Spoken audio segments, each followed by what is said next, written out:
Welcome back, builders. Kieran here, and today I'm showing you my favorite project I have ever made. Now, of course, I made a lot of cool things, but this one tops every single one of them, and that is my Lego mech, the Shrouding Sun. Now, as you can see, I started it since I was 7. I mean, look at this. Here it was in the oldest picture I can find. Here it was in the 50 sub special, and here it is in the 300 sub special. But all of them fail in comparison to this absolute beauty. I am so happy with it. I'm just going to show you what it all looks like when you take it apart. And there we go. So we're going to go into depth on all of these components. Now, if you are liking this video, please hit that subscribe button and that like button. And let's get into this. Also, make sure to watch to the end because I got a really cool clicky montage. Now, here's the first part, the brains of the operation. It's the head.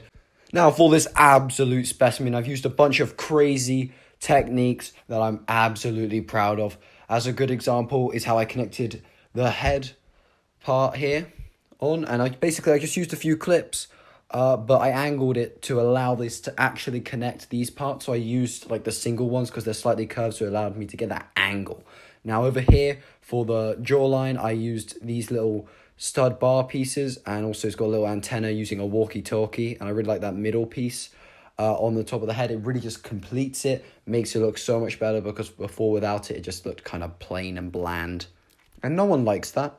Got to have a cool looking build. Then on the back, we also got this little part. It's just a really small detail, but it just makes the back look less ugly, because I am going to detail every single piece of it so it looks absolutely perfect, and I won't have to do it again. Now we're on to the next part, the biggest, the chunkiest part is the torso.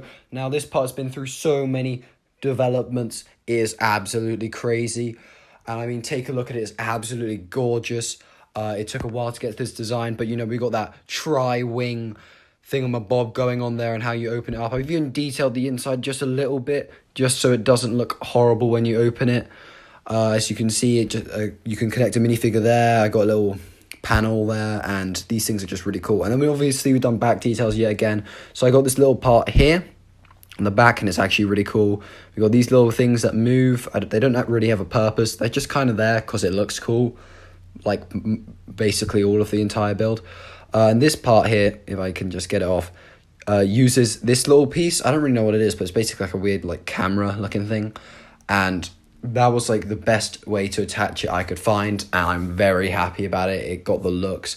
As you can see, like the side parts are really nicely detailed and flush, and this part like pops off quite easily, so you can see I've connected all of that. I had to use a lot of bricks. That part is a separate angling thing, so I can just get all the angles like perfect.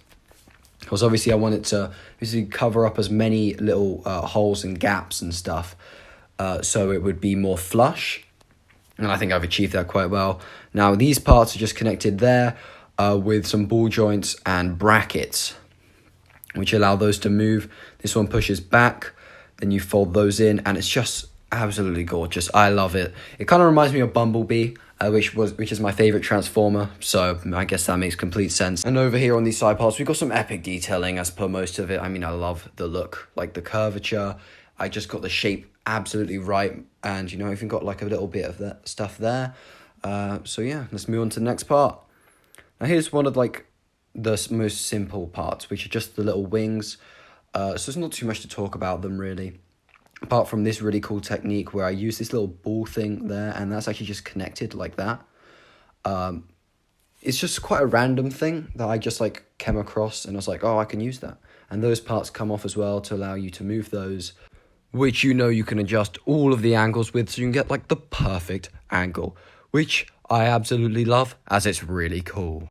And you know, there's just a nice 2 of them. That's really about it. There isn't really much to them. They just connect there, and now we can move out of the way for the next part. Now here is the arms. These things are absolutely amazing. I'm very happy with how I got to this. It took a really, really long time. I mean, just take a look at all the shapes, and like this little joint here, I love it. But I figured out a way to use like these clips and like this bar thing there, as you can see. Now that took a really long time to come up with that, because I was originally going to use some other joints, but they just weren't strong enough to hold the rest of the arm in position. As you can see, I got a ball joint for the wrist as well, which is nice. Quite simple, you know, as per most of this thing, if I'm being honest. And you've got all the hand parts, that thumb moves a bit, which is quite nice.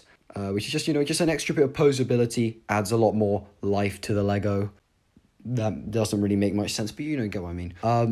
Yeah, this thing flips and all of these parts come off. Yeah, this part's a bit fragile. Unfortunately, I can't make that any stronger. Those parts are connected with some brackets. We've got another ball joint. Down here, we've got the big ones and some smaller ones, which is very, very cool. And obviously, over here, we've got some nice detailing with like this little sword at the top. And that little bit right there, I used on my Lego Achilles, for any of you who remembers that. I used the same piece. I originally came in this General Grievous set I had, and these are just like perfect for this little detail here. I absolutely love that piece. It's great. Now, obviously I have the other arm. It's not that different. It's just a few color swaps, but I actually kind of prefer this one. I really like how the gray fits in with the red and the black. And obviously the hand is probably the big sell point for this one. So it's got like a sword in there. I was able to make it really compact. Originally it was really bulky, and I didn't like that because it just didn't match the other hand. So now it's completely fine. It looks absolutely spectacular. And you can tell the difference. Also, this one has a little sword. This fell off in transit when I was like moving it around and stuff.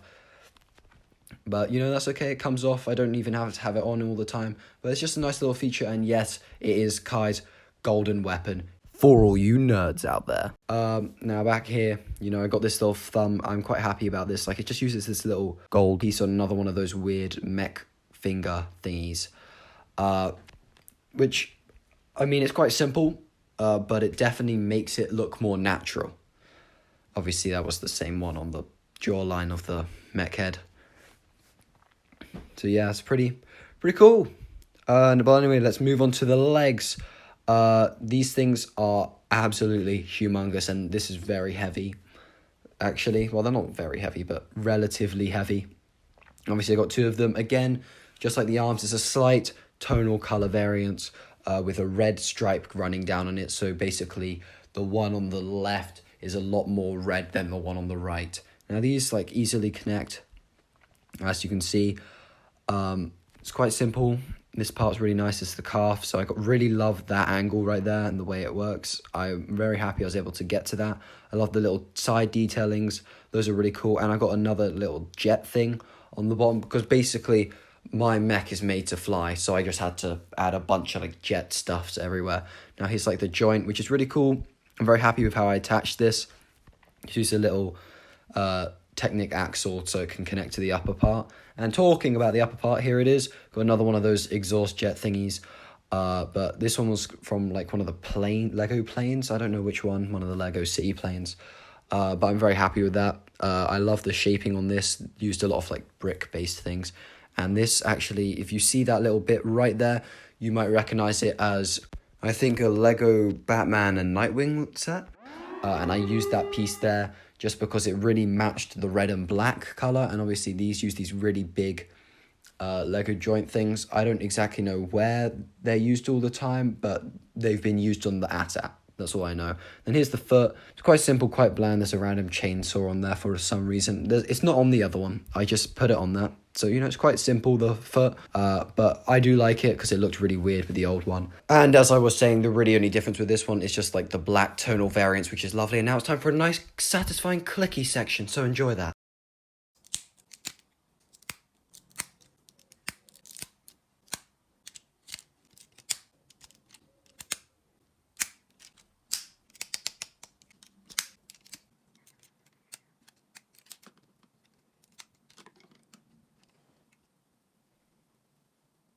I hope you found that calming after all that epic stuff I've been showing you, because obviously I really love this thing and I spent so much time on it, and I hope that you have loved it too. And if you have, you can go watch some of my other videos. Maybe you'll love those as well. And I'll see you in the next one. Kieran out. Hey, why are you still here? The video's over, folks. You can go now. It's not the movies. It's not some post-credit or something, so bye.